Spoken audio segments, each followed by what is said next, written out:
Hello everyone, at what temperature will the average speed of hydrogen molecule. एक और हम hydrogen molecule की बात करेंगे और एक और हम लोग ऑक्सीजन मॉलिक्यूल, कौन सा मॉलिक्यूल दिया गया है, नाइट्रोजन मॉलिक्यूल की बात करेंगे। नाइट्रोजन मॉलिक्यूल की बात करेंगे। इधर हो जाएगा hydrogen molecule. At what temperature, temperature calculate करना है किसका, हाइड्रोजन मॉलिक्यूल का।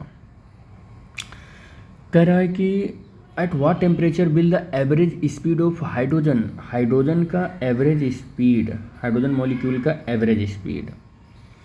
कह रहा है कि ये average speed of hydrogen molecule है, ये average speed of hydrogen molecule, ठीक है।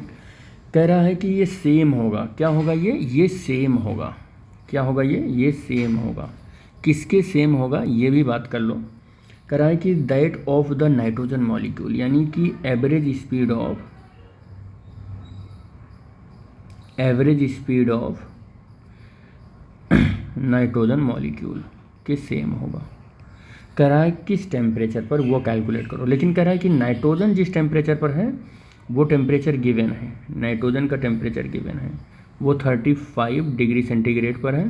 तो 35 + 273 यहाँ पर ऐड हो जाएगा और ऐड होकर ये बनेगा 308 केल्विन बनेगा। 5 3 8 7 3 10 से, हाँ ठीक, इतना केल्विन बनेगा, ठीक है बेटा। तो अगर हम देखें तो ये कहना चाह रहा है कि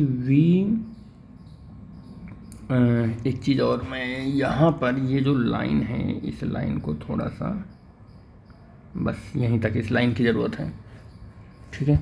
तो कह रहा है कि बी हाइड्रोजन इक्वल है किसके, वी नाइट्रोजन के इक्वल है। ये इक्वल कर दिया मैंने, चलो। और अब यहाँ पर जो एवरेज स्पीड का फार्मूला है वो लगा दो। अब एवरेज स्पीड का फार्मूला क्या होता है, वो होता है 8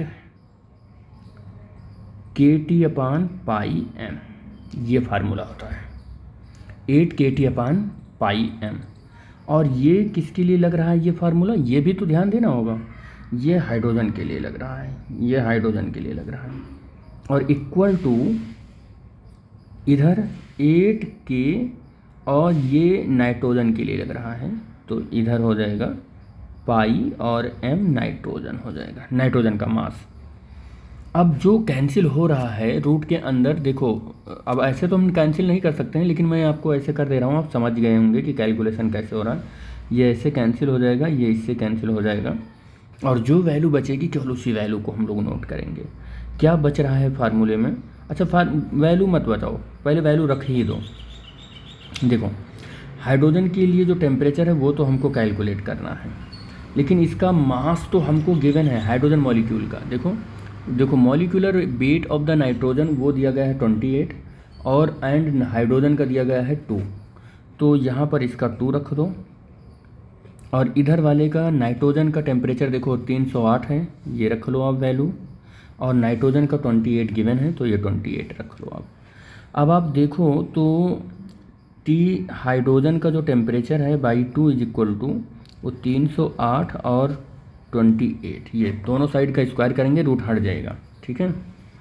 और अब क्या हो जाएगा, टी हाइड्रोजन का टेम्परेचर आपको कैलकुलेट करना है 308 × 2/28, ये इससे 14 हो जाएगा। और मेरे ख्याल से ये कैंसिल होगा तो 14 का 308 में डिवाइड होगा, 14 का तो 2 बार जाएगा, 28 हो जाएगा और फिर 2 बार जाएगा, तो टी हाइड्रोजन का 22 केल्विन आ जाएगा, यही इसका टेम्परेचर हो जाएगा, या TH2 = 22 केल्विन हो जाएगा। ये यहाँ तक हमने सॉल्व कर लिया, इस फार्मूले, इस क्वेश्चन को यहाँ तक मैंने सॉल्व कर लिया।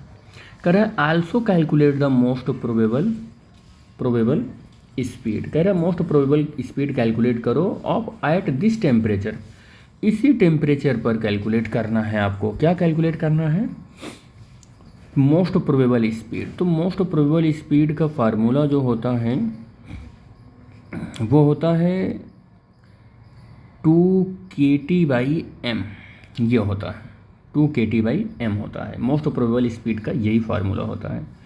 अब आप अगर वैल्यू को पुट करेंगे ना, वैल्यू को पुट करेंगे तो अंडर रूट हो जाएगा और 2k की वैल्यू 1.38 10⁻⁻23 जूल पर केल्विन, और t की वैल्यू यही टेम्परेचर पर कैलकुलेट करना है तो 22 रख लेंगे। ठीक है, क्या रख लेंगे? 22 रख लेंगे।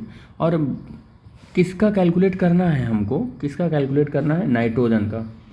तो नाइट्रोजन का जो मास है वो रखो आप।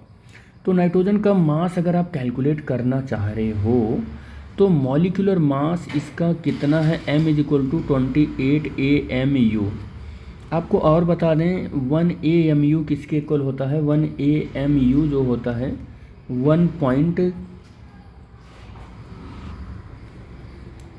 1.66 इंटू 10⁻⁻26 किलोग्राम के इक्वल होता है।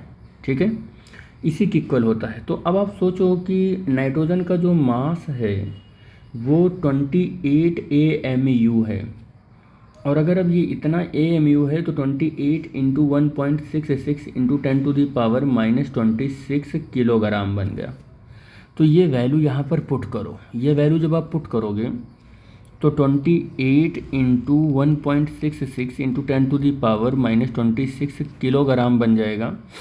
और अब ये सॉल्व होगा तो मोस्ट प्रोबेबल स्पीड जो आएगी ना वो कितनी आएगी? सॉल्व करोगे इसको तो 1.14 10⁻² मीटर पर सेकेंड ये आ जाएगा most probable speed. After solving that this value we will get, तो ये आ जाएगा। ठीक है बेटा, ओके। तो ये क्वेश्चन सॉल्व हो गया। Let's move next question, that is the question number 14।